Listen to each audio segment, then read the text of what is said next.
Team India most unlucky player ఎవరైనా ఉన్నారంటే అది సంజు శాంసన్ అనేవి అనుకోవాలి. ఈ డాషింగ్ వికెట్ కీపర్ బ్యాటర్ దాదాపు దశాబ్ద కాలం కిందే జట్టులోకి ఎంట్రీ ఇచ్చాడు. అతడి తర్వాతే డెబ్యూ ఇచ్చిన శుభ్మన్ గిల్, యశస్వి జైస్వాల్ లాంటి పలువురు కుర్రాళ్లు భారత జట్టులో పర్మనెంట్ సభ్యులుగా మారారు. కానీ సంజు ప్లేస్ మాత్రం ఊగిసలాటగా సాగుతూ వచ్చింది.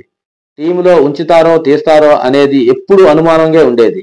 అయితే ఇటీవల వరుస సెంచరీలతో బ్యాట్ పవర్ ఏంటో చూపించాడు Kerala batter. Limited over cricket లో శాంసన్ జట్టులో తప్పక ఉండాల్సిందేనని ఇంప్రెషన్ క్రియేట్ చేశాడు. ఈ తరుణంలో అతడికి బిగ్ షాక్ తగిలింది.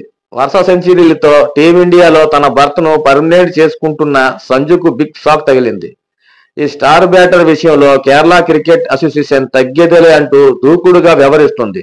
విజయ్ హజారే ట్రోఫీ కోసం కేరళ క్రికెట్ ఎంపిక చేసిన జట్టులో భారత స్టార్ కు చోటు ఇవ్వలేదు.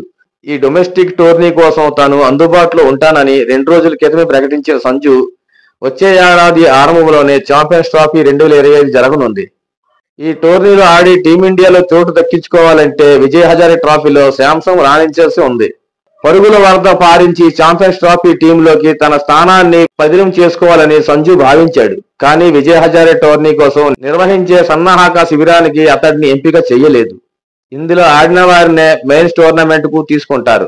అయితే కొన్ని కారణాల వల్ల ఈ శిబిరానికి రాలేనని సంజు చెప్పడం, ఆ తర్వాత ఆడతానని సమాచారం అందించాడు. అయితే సెలెక్టర్లు మాత్రం అతడిని పక్కన పెట్టాలని డిసైడ్ అయినట్టు వినిపిస్తుంది. టోర్నీ ఆరంభమయ్యే నాటికి సెలెక్టర్లు సంజుకు మధ్య ఉన్న గ్యాప్ తొలగి అతడు ఆడితే ఈ ఇబ్బందులు ఉండవు.